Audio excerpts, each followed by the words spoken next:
দুই সপ্তাহের মধ্যে ডাকাতির কিনারা করল লাভপুর থানার পুলিশ। বীরভূমের লাভপুর থানার মুন্ডমালিনীতলা এলাকায় গত 19 মে ডাকাতির ঘটনা ঘটে।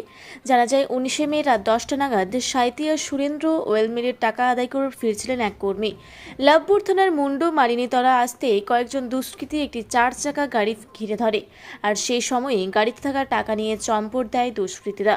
পরের দিন লাভপুর থানায় লিখিত অভিযোগ দায়ের করা হয়। শুরু হয় লাভপুর থানার ওসি আব্দুল গফফারের নেতৃত্বে পুলিশের তদন্তে নেমে 2 সপ্তাহের মধ্যে লাভপুর থানার পুলিশ 3 দুষ্কৃতীকে গ্রেপ্তার করে।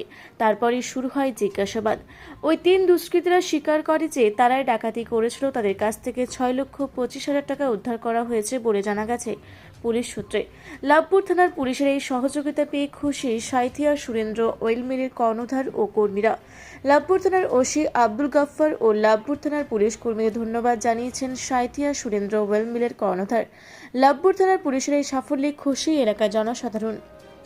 আমাদের তেল মিল আছে, তো তেল খোল বেচার লেগে যায় আর কিছু টাকা কালেকশন করে আনে। তো রাস্তাতে কী আছে, ছিনতাই হয়ে গিয়েছে লাভপুরের কাছেই।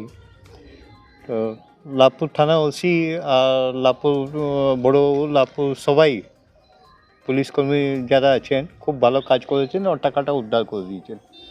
এটা 19/5-এর ঘটনাটা, মানে খুব ভালোভাবে উদ্ধার করেছেন আর দুষ্কৃতীরা সবাই ধরা পড়েছে আর কি। মানে যে আপনার প্রায় 2 সপ্তাহের মধ্যে আপনার টাকা উদ্ধার হয়েছে, হ্যাঁ কি বলবেন লাভপুর থানা?